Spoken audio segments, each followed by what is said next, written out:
Hello everyone, this here is a 1969 Chevy Impala, and she has a custom hideaway grill. These grills, I believe they were available in the 60s. The car they were most popular on was the Ford Thunderbird. If you Google Ford Thunderbird hideaway grill, you'll find a lot of examples. And the headlights do work. They're behind the grill. Well, in theory they work. I don't know about on this car. And I believe you could also get Impalas like this in the 60s. But I also think this hideaway grill is from the 90s. It was an aftermarket 90s hideaway grill. And I bought this car on the internet. Just saw pictures online. And paid the guy, and he actually delivered it. So I have not even opened the hood yet. That's how it was delivered. It's got this piece of damage here. Not too bad, you know. You could probably live with it actually, but might want to try to fix it at one point. And it's got some crazy rims. These are Dayton rims. I'll show you the back ones because this one's pretty bad, but the other three are in good condition. I'll show them to you. And yeah, the weather stripping's gone and leaking, and so I put some tape on to kind of keep the water out. But you know, the glass works. It goes up and down. It's not terrible inside. The steering column's broken, but the dash looks nice. And you know, I don't have keys for her, and it's kind of hard to get in there. It took me 2 or 3 hours the first time, and I'll show you how I get in from the other side in a minute. But here's the trunk. It's pretty big, and you know, it's not too bad. You know, it's got a cool rear end. This is one of the only cars ever made where the bumper is split. It's two pieces. See there? And you can see there's no keys here and no lock. I've been using the screwdriver to open it. Let's see. Oh yeah, there we go. It opens easy. Oh, there we go.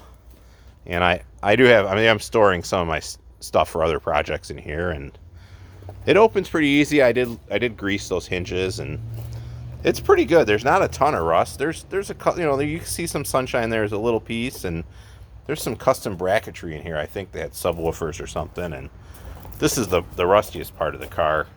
You can see some sunshine there behind that wheel, but you know, it's not out here. It's not even that bad, really. I mean, it's not terrible. You know? It's not terrible. And she's a dual exhaust. I don't know where they end. I don't know if they come out the side or what, but I did stick my... Oh, here's one of them. Okay. So there's one coming out here. I'm guessing the other one's on the other side. And unless it's damaged or something. I don't see it, but I'll have to check on that. And yeah, these rims are Dayton rims. They're called Dayton 100 wire wheel rims, and if you have a new pair, you know, or a new set of four, a new set of four, you know, they sell for $7,000 on eBay. And a used set, if you have four, you can get, you know, $1,500 for a used set. Unfortunately, I only have three. And, well, I've got four, but one is badly damaged. I don't know if it can be re-chromed, and they require special tools to remove and mount. But, then there's some rust here, too, under here. You see this? That's kind of bad. That stinks. But, you know, you can probably cut that off and might not even notice it. Or fix it, hopefully, one day. Well, anyways, this side's got the leaky window, too, and the way it took me 2 or 3 hours to get in, but the way I've been getting in is through here.